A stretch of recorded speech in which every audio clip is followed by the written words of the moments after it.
Gratidão mais uma vez por estar aqui, a convite desta casa, né? E vamos falar hoje de uma coisa muito interessante. Tem tudo a ver com a mediunidade, porém o tema é silenciar as nossas emoções. Silenciar as nossas emoções.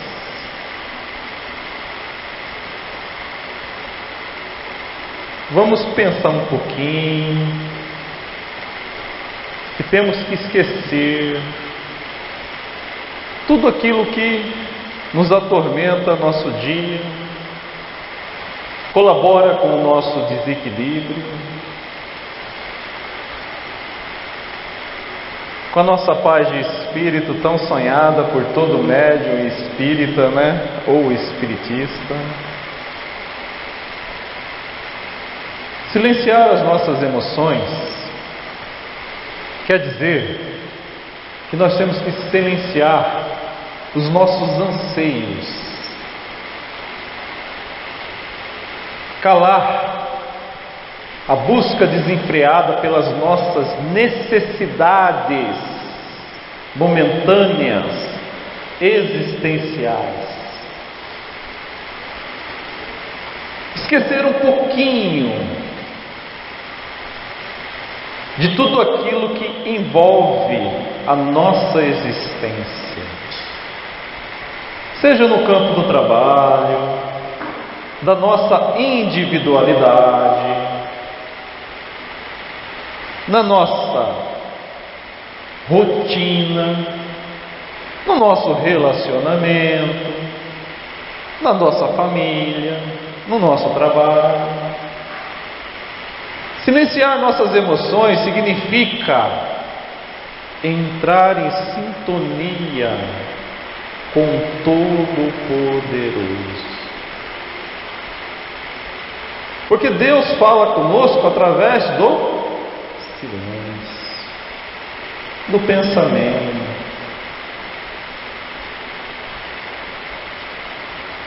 Mas para ouvirmos o falar de Deus, temos que silenciar as nossas emoções, que muitas das vezes é cheia de exigências desenfreadas e desnecessárias. Ao falarmos com Deus, temos que estar em silêncio. O silêncio é uma prece, não é?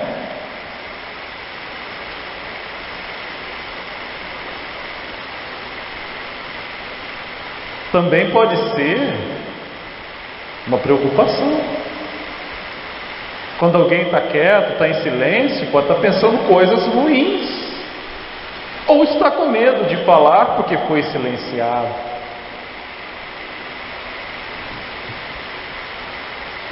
A palavra silêncio, ela pode ter muito significado. Em filmes, posso citar dois: Um Lugar Silencioso, recente, e um filme antigo, Silêncio dos Inocentes. Mas também o silêncio pode ser e pode estar ligado à prosperidade. Prosperidade material e espiritual. Podemos observar que bairros tumultuosos, barulhentos, degradantes, onde todo momento tem um motoqueiro fazendo barulho, um carro de som alto passando, uma gritaria de pessoas, uma falastria de vizinhos, atormentado de todos os sentidos, são geralmente bairros muito perigosos, violentos, dominados, faccionados.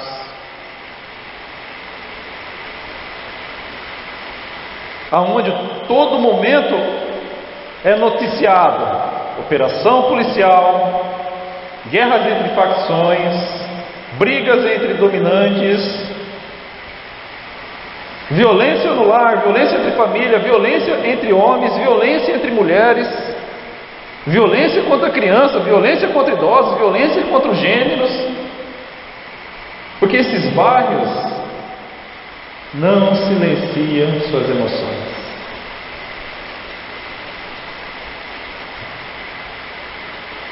E quando a gente passa em bairros mais abastados, com condições financeiras melhores, é um silêncio, que a gente consegue escutar até o cantar dos pássaros, não é verdade? Mas isso não quer dizer que ali o silêncio é um silenciar divino, não. Mas já estão compenetrados no entendimento que o silêncio também está ligado à prosperidade material e intelectual. Quer ver um objeto que nos perturba? O tempo todo, se não soubermos fazer bom uso dele. E vou falar, já acostumei o meu celular no silencioso. Se eu ver alguém me ligando, eu atendo. Mas se ficar silenciado do outro lado, eu já nem continuo a ligação. Você sabe por quê? Vai perturbar minhas emoções. Cobrança. Ou quando fala, tem alguém aí? Alô? Já não perturba? E quando não, nós estamos olhando as páginas do TikTok, do Instagram, do que há, vendo aquelas comédias hilariantes de inúmeros atores do dia a dia. Ou outras coisas.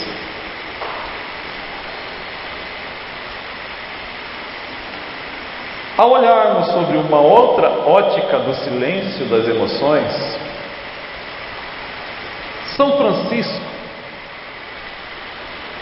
quando se despertou para a sua grandiosa missão, ele passou por tumultuosos momentos de perturbação psíquica e emocional para compreender a ordem divina da grandeza de sua missão. Somente quando ele silenciou suas emoções e orou, ele ouviu e compreendeu os mandames de Jesus. Porém, compreendeu mal. Ele entendeu que Jesus queria dele a reconstrução das igrejas caídas e destruídas. E saiu em busca disso. E a primeira igreja que ele encontrou totalmente destruída era a igreja de São Damião. Quem estudou a história, leu sobre São Francisco. Ele se despertou no interesse de reconstruir aquela igreja. E passou a buscar donativos, recursos, doações e até mesmo empréstimos,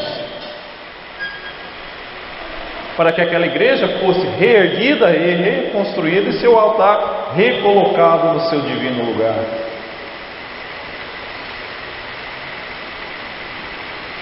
Mas ele não estava errado, porque com a igreja reconstruída e reestruturada, ele ia trazer para aquele lugar as ovelhas perdidas de Jesus, e o rebanho teria aonde se alimentar.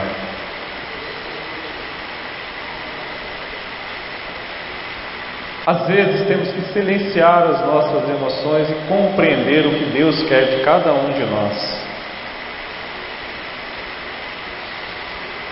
E nas condições de médiuns de uma casa em construção, ela não está totalmente construída, O médium tem que fazer o máximo de silêncio possível e compreender que cada um de nós aqui somos sementes jogadas em boa terra. E tem que se fazer germinar.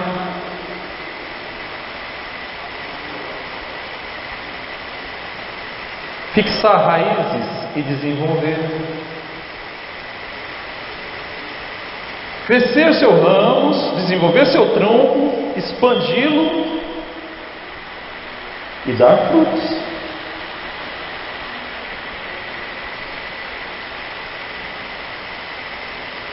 Porém, nem todas as sementes darão a mesma quantidade de frutos.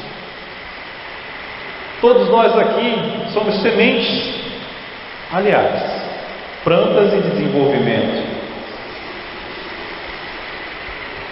individuais. Porém, você dará 10, ela dará 20, eu darei 1, você 30, ele 40, o outro 100. Está no Evangelho. Mas todos darão frutos. Por que se preocupar que fulano está melhor que eu no desenvolvimento mediúnico ou no seu trabalho? Por quê?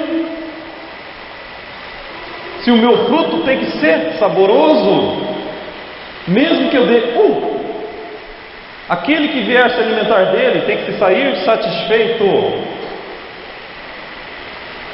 E detalhe, encaminhado para matar além da fome a sua sede.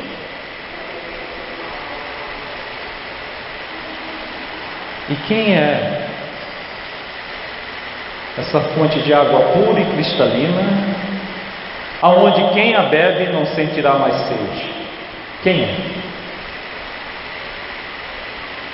Mulher, é verdade.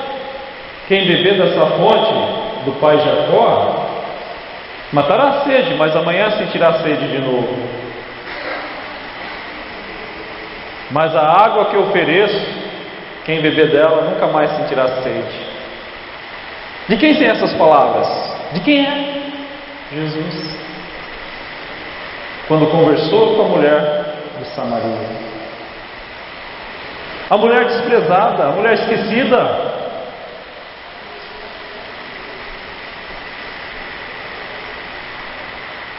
A mulher praguejada. A mulher desiludida, mas cheia de fé, cheia de vontade de reencontrar com o divino Messias, que era Jesus. Ela tinha vontade, silenciosa, mas tinha. E aconteceu, Jesus foi até ela. E foi a primeira pessoa a quem ele revelou que ele era o Messias enviado. E ali semeou em seu coração e lhe deu uma fonte inesgotável de água viva e abundante. Silencia.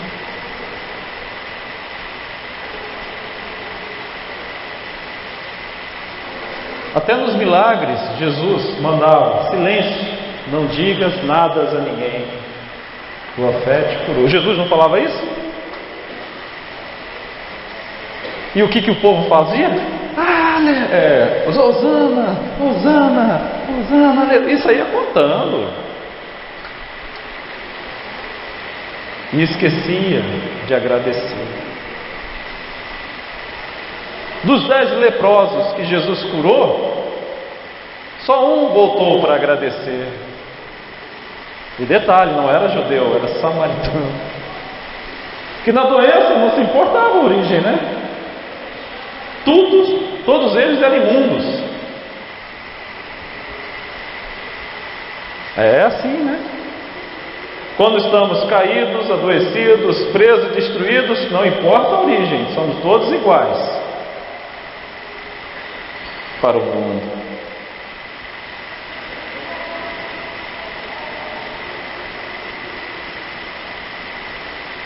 Ainda tem um ponto muito interessante do Novo Testamento, que é muito interessante a gente ler aqui, porque a cura de um surdo gago na Galileia. Tem essa cena na minissérie The Chosen, mas eu vou ler aqui. Novamente, saindo dos territórios de Tiro, veio por Sidom ao mar da Galileia, em meio ao território de Decápoli, trazeram-lhe um surdo e gago. Surdo e gago. Surdo, gago. Vou explicar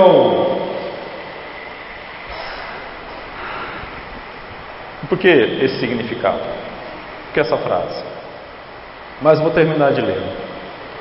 Rogaram-lhe que lhe impunha-se a mão sobre este. Apartando da turba, em particular, afastou, lançou seus dedos no ouvido e dele, após cuspir, tocou com a saliva na língua dele. Levantando os olhos para os céus, suspirou e lhe disse: Epipata, que significa abra-te.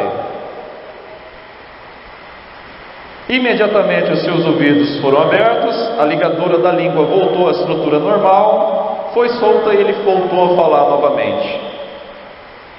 E ordenou-lhe que ninguém dissesse isto a ninguém. Porém, mas ordenou-se que todos proclamassem abundantemente a maravilha que ele fez. Mas todos maravilharam-se de sobremaneira, dizendo: Ele fez estas coisas, bem faz os surdos ouvirem e os mudos falarem. Mas Jesus pediu para ele silenciar, não falar nada a ninguém. Mas como que eu pedi para alguém que não conseguia mal falar e nem ouvir deixar de falar? Ia ser uma alegria, né? Ele ia falar mesmo.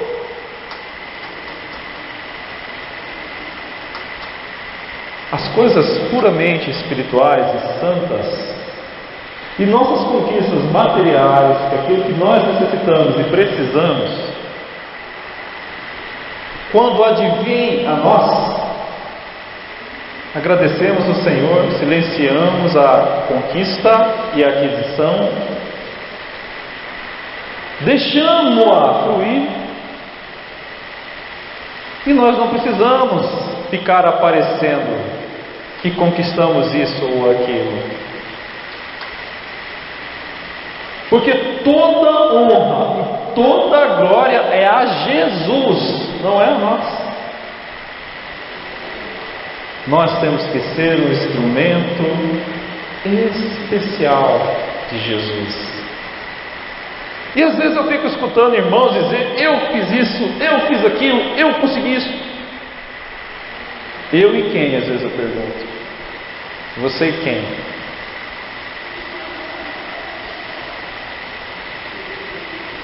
A mediunidade no Espiritismo é semente jogada em boa terra. Lembra-se disso, irmãos. Temos e vamos dar frutos.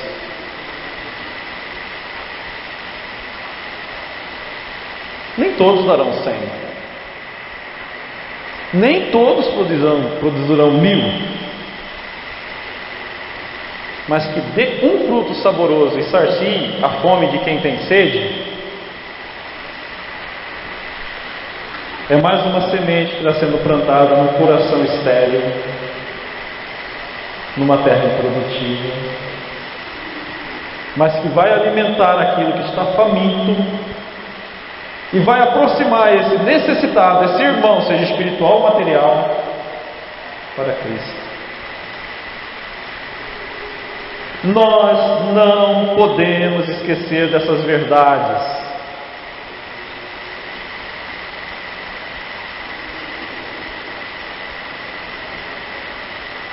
Toda terra boa, ela tem que ser arada para ser plantada.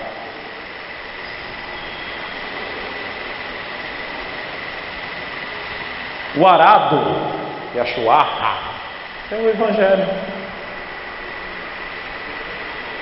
Ide e pregai, fazei discípulos. Não se envergonhem do que creem. Porque o próprio Cristo disse isso. Se envergonhar de mim, eu também vos envergonharei perante o Pai. A mediunidade santa, consagrada, dentro das bases principais, cristã e espírita, ela é semente lançada em boa terra e já arada. Arada pelos antecessores que vieram por nós, pelos que foram dotados do mandato mediúnico, por Kardec, por Leon Denis,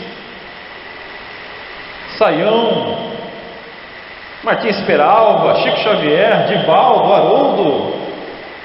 Eles estão arando o solo e nós temos que ser apenas sementes.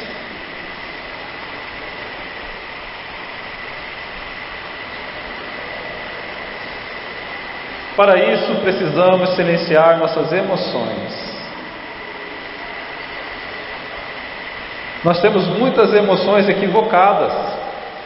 Um dia me perguntaram: que lado você está, André? Do lado L ou do lado B? Do lado D ou do lado E? Eu falei: do justo, do reto, do correto.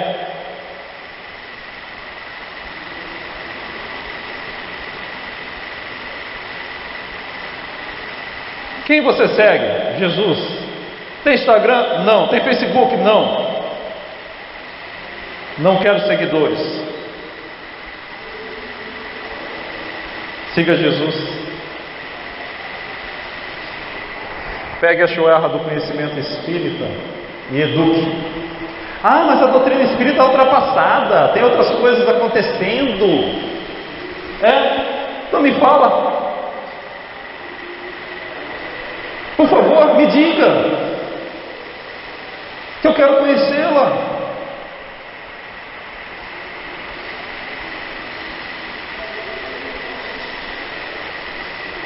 Eu preciso aprender essa nova doutrina. Eu preciso evoluir. Me chamam quase todos os dias para palestrar, para falar do espiritismo, da mediunidade. Se eu não estiver estudando, conhecendo, aprendendo, vou falar coisa com coisa sem necessidade. E eu já sou semente plantada em boa terra, e minha árvore já germinou, já está em desenvolvimento, preciso dar fruto.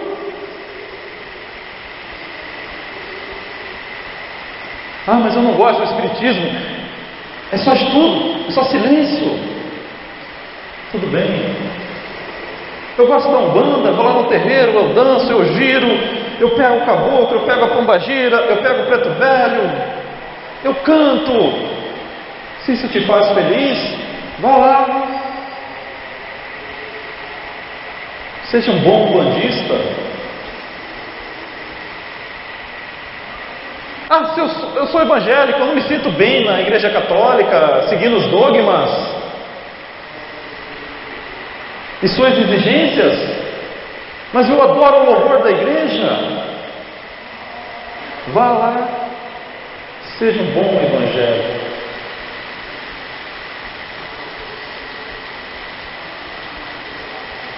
Ah, eu não me sinto bem, eu preciso de rezar o terço, eu preciso ouvir o padre falar, eu preciso escutar o padre falar, eu preciso ouvir o sermão do padre. Aí eu me sinto bem com Deus, em sintonia com Deus, em silêncio com Deus.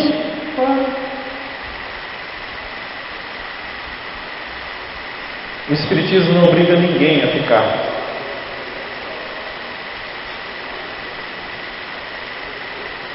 se curamos alguém, se alimentamos alguém, se matamos a sede de alguém pelo nosso trabalho dentro da doutrina espírita, nós não temos a obrigação de exigir de ninguém a permanência aqui.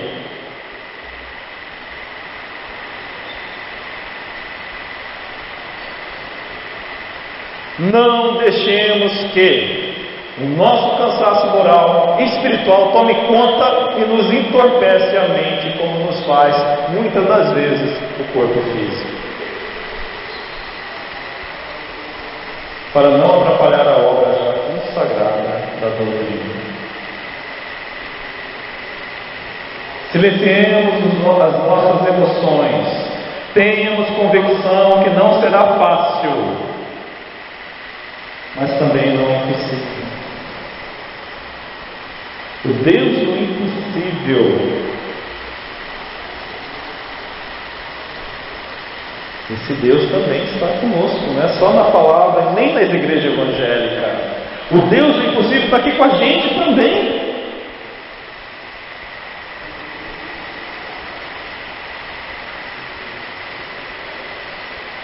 Até as entidades de esquerda já compreenderam a necessidade de trabalhar com Cristo da maneira deles, tá? Respeitando o espaço que é lhe cedido.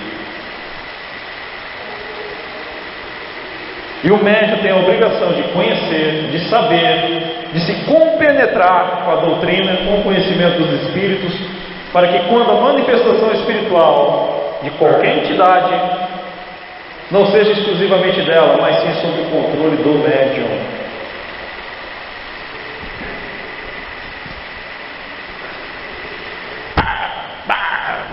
Tudo bem.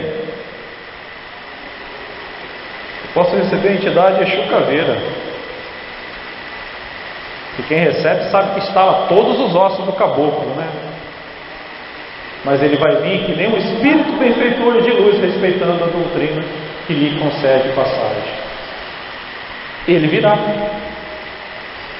Ah, mas não aceitam as entidades do preto velho e do caboclo em algumas casas espíritas, mas eles já se aceitam e se manifestar como eles eram antes de eles serem preto velho, antes de eles serem caboclos, antes de eles serem Exus. Eles virão e vão fazer o trabalho deles e vão embora. 99% da casa espírita funciona com os espíritos e pela espiritualidade. 1% somos nós.